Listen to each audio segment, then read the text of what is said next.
I just had a blast with the $20,000 you save. Ha ha ha. Up recently after returning from a 7-day overseas trip. My mother-in-law, Isabella, called me with a triumphant tone.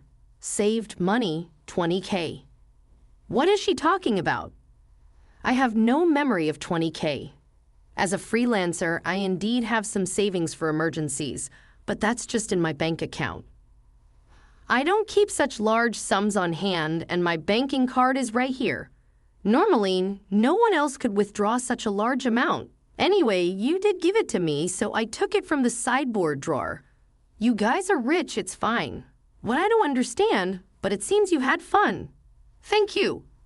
Count on me for the next time. After leaving these words, the call ended. $20K. What money could that be? This question was answered when Anthony returned home. Ah, so that's what it was. A month later, multiple calls from Isabella came in. I completely ignored them, but when I checked, there were over 80. It's baffling, but it's her own fault. As I was looking at my mobile phone screen, another call from Isabella came in. I intended to ignore it, but eventually answered due to her persistence. Hey, what do you think you're doing? What does she mean? She's reaping what she sowed.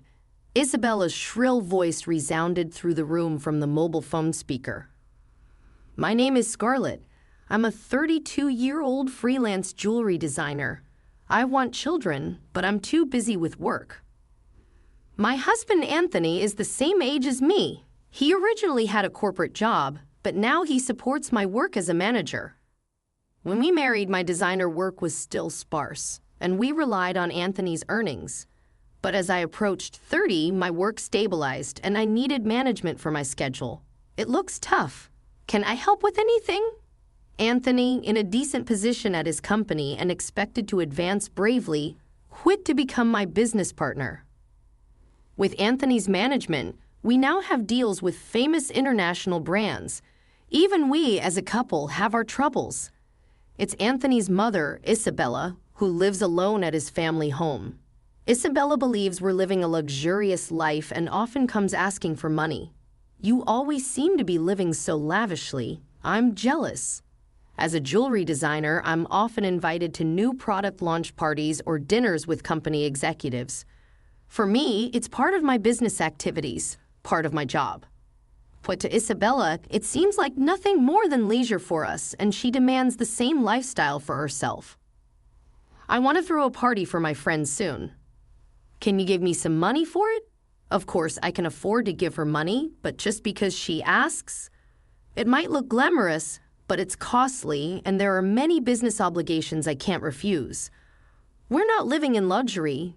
This is all part of our work, dressed up beautifully, eating at expensive places.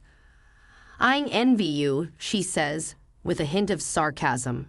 Isabella just doesn't seem to understand. While I keep refusing Isabella's requests, Anthony, being her son, sometimes gives in and hands her money. If giving her a little money keeps her quiet, then it's a small price to pay, he says. For Anthony, it's easier to give her some money than to deal with her interrupting our work. But Isabella's demands only escalate. It's left both of us at our wits' end. I want a new dress for an upcoming gathering I've been invited to. Just the other day, Isabella came over and pestered Anthony. A dress? Wouldn't a two-piece suit work? We've been asked to buy clothes before. There might be cheaper options, but what Isabella wants is certainly not cheap. It's a fancy party. Everyone will be dressed up. I can't be the only one in old clothes. Isabella makes a fuss. I think proper attire, old or new, shouldn't matter. Oh, speaking of dresses, I need a matching bag too, so I'm counting on you with that. Isabella left.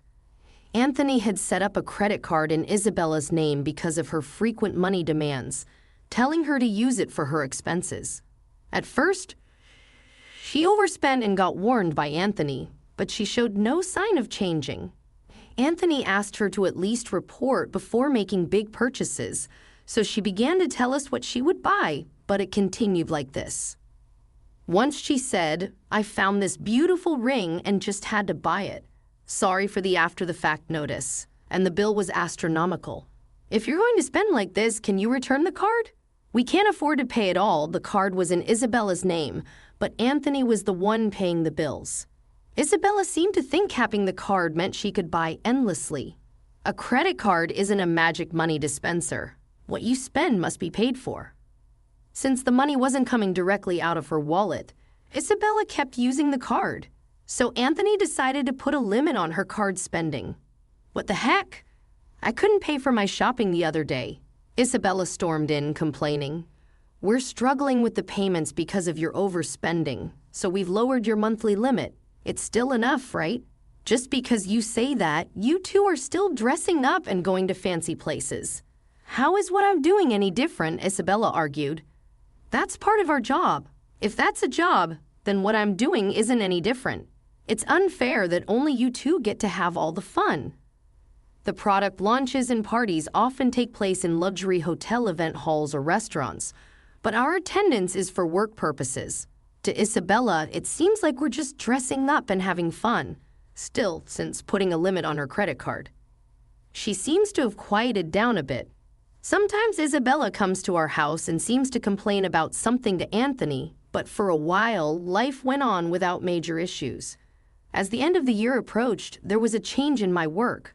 A foreign brand manufacturer approached me with a proposal to expand business dealings by moving our base overseas. I was over the moon with excitement. If this worked out, I could join the ranks of top-tier designers. Anthony, handling it as my manager, said, "It's a chance we have to take it, right? Opportunities like this are rare." But then, I'm worried about Mom. She might even say she wants to come with us. Given Isabella's past behavior, it was a plausible concern.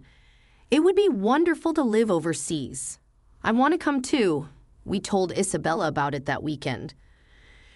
She said just as we predicted, we're going there for work. It's not going to be a leisurely life. Anthony tried to explain, but Isabella wouldn't give up. You're trying to trick me. You plan to live even more lavishly there without watching. We're not moving there permanently. We'll come back after our work settles down overseas, Anthony explained. Aren't you exhausted by this circular argument? Both Anthony and I were tired. Okay, we can't take you with us, but how about we pay for a week-long trip for you instead? Anthony suggested, worn out from convincing her. Really? Are you sure? We'll cover your flight and hotel. But the rest is up to you, I said. Isabella left half happily, but the peace didn't last long. A few days later, while Anthony was busy with the overseas move arrangements, Isabella visited our house. Hey, Scarlett. Anthony said that, but I want to shop over there too. Can you give me some money? What about the card that Anthony gave you? I asked, knowing there was a card she was supposed to use. That's the thing. Anthony finally took it away from me the other day, Isabella admitted. Seemed she had been admonished for overspending and had it taken away. Maybe he was worried she'd misuse it with different currency rates overseas, but I didn't have such money on hand either. I can't give you money without Anthony's approval. Can you ask him? It's no use asking him. That's why I'm asking you, Isabella left, raising her voice. Over the New Year's, Isabella went on a 7-day trip abroad. I assumed Anthony had somehow managed the money. However, upon her return, Isabella revealed an unbelievable truth. The day Isabella returned, I received a call on my mobile. I'm back. It was so fun on the other end. Isabella excitedly shared her sightseeing and dining experiences, even though I hadn't asked. And I overbought souvenirs, couldn't fit them in my suitcase, so I had them shipped from there. Can't wait for them to arrive. That's nice, I replied, feeling a bit fed up. Thanks to the money you saved up, I had a blast. Saved up money? What are you talking about? I had no recollection of such money. Sure, I had some savings for business emergencies, but that was in my bank account and Isabella couldn't possibly withdraw cash from it. You really didn't notice? You're surprisingly oblivious. Despite what she said, I had no memory of it. I found it in your house's sideboard drawer. $20,000? What money? Why should such money be there? I couldn't imagine us keeping cash at home, especially not such a large amount in a drawer. Confused, I said to Isabella, I'm not sure what money you're talking about, but if you took it from our house without permission, that's theft, even if you're family. Do you understand? That's why I'm telling you now that I used it. Nonchalantly, Isabella said this. I have no idea about this money, but if you took it and used it without saying anything, it's a crime. And if it was something Anthony had set aside for an important deal, it's even more serious, I said, recalling that there hadn't been any disruption in our business dealings or payments while Isabella was on her trip. You two live so extravagantly, so why can't I have a little of that? Think of it as doing a favor for your parent. It's not a big deal, right? Such self-entitled reasoning. It's one thing to take money from her son and his wife, but this is not how someone should act after taking someone else's money. I'm glad you enjoyed your trip. I'll ask Anthony about the money when he gets back. I replied, still unclear about the whole situation. Anthony will understand. After all, I'm his only mother, and $20,000 isn't much to him. All right, I'll pass the message along. I was astounded at Isabella's lack of awareness. Please tell him that. Thanks. With that, she ended the call. Still $20,000 in cash at home. What was the money for, Scarlett? Do you know about the money I left in the drawer? That night, Anthony returned home with a troubled look and asked me, 10 days ago, I withdrew it from my bank account. It's gone now. It was you keeping such a large sum in a drawer. Didn't you think it was careless? I needed cash immediately for an urgent payment. Do you know anything about it? It can't be that you. Anthony looked at me suspiciously. No, today Isabella called saying thanks for the $20,000. Had a blast with it. I didn't understand what she meant. What Mom did, so it was Anthony's money after all. But what was such a large amount meant for? Hey, if it wasn't for a business payment, we've been doing bank transfers for a long time, right? Why cash all of a sudden? I understood it was Anthony's money, but still didn't get the whole picture. So Mom took it without saying. Then it's her fault. What do you mean? I was still puzzled and asked Anthony back. Anthony started explaining why he had left such a large sum at home. After limiting the credit card's amount, Isabella had secretly been borrowing money from various sources. This included payment on consumer finance cards and credit cards she had secretly opened. When I found out, I took all her cards and prepared the cash to repay Isabella's ballooning debt. Although if I gave her cash, she'd spend it herself, so I planned to pay the institutions directly. A bank transfer would leave a record in our accounts. I didn't want too many records in our bank accounts for the sake of trust with our business partners and bookkeeping. That's why I decided to cash it out and pay individually. Supporting Isabella's overseas trip was like a parting gift, as we wouldn't be able to take care of her like before after moving abroad. So that's what it was. What will become of Isabella now? Debt collection notices and payment demands will probably start coming soon. But since she spent it herself, there's nothing we can do, Anthony said nonchalantly. A month passed, and why aren't you answering my calls? Isabella's voice sounded almost like a cry. I'm sorry. I've been busy with moving preparations. What's wrong? I tried to calm down and listen to what she had to say to hear Isabella's side of the story. It's not just what's wrong. They're asking for money payments almost every day. It's too much. What about Anthony? You contacted him, right? He seems to be blocking my calls. I can't get through to him at all, Scarlett. You're my only hope now. Please help me. I was surprised that Anthony would take such a drastic step with his own mother. If he had paid off Isabella's debts with the money he had prepared, the situation wouldn't have happened.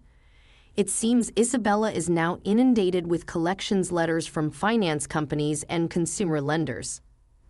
The collections calls are nonstop, and she seems helpless to do anything about it. I had never witnessed such a scene before. It was something I thought only happened in dramas. I'll mention it to Anthony, but I can't say what he'll do. A mother in trouble, it's a son's duty to help, right? Please ask him for me. Okay, with that, the call ended. We need funds for our business expansion overseas, and we can't afford to help Isabella. Besides, it's her own fault for using the money Anthony had prepared to pay off her debts. She called you? Just ignore it. When I told Anthony about the call after he returned home tired, he dismissed it coldly. I had planned to sort things out before we left, but she wasted the opportunity herself. That's true. The money was originally intended to clear Isabella's debts. She used it for a lavish trip instead, leaving no room for excuses. Despite continued calls from Isabella, I set her number to block, just like Anthony. Though I wish I could help her, being Anthony's mother, there's nothing I can do if he's decided to ignore her. Meanwhile, the day of our move overseas was drawing closer. I had to finish packing. As I looked around the still cluttered room, I thought, apparently, Isabella ended up selling her house to pay off her debts. In addition to the $20,000 that Anthony had intended to repay, she seemed to have hidden more debts. The amount was so large that even after selling her land and house, she couldn't pay it all off. The total balance was unimaginable. Our family home, it's gone. Are you okay with that? How can I be okay? But there's nothing we can do. Anthony looked somewhat sad. Losing the house where one grew up must feel like a great loss. Having lost my parents' house early, I understood the loneliness of losing one's family. But unlike me, Anthony lost his place to return to because of his living mother. I can't even imagine how that feels. Isabella is now living in a cheap apartment, struggling to repay the remaining debts with her part-time job. At her age, it must be hard to find work. I feel a bit of sympathy for her. However, the consequences of her own spending led to this, so she's to blame even for the elderly. They must take responsibility for their actions. My business is going well overseas, and the move has brought more inquiries from other brands. I'm getting offers from unexpected places, something I couldn't have imagined back home. It's all very appreciated.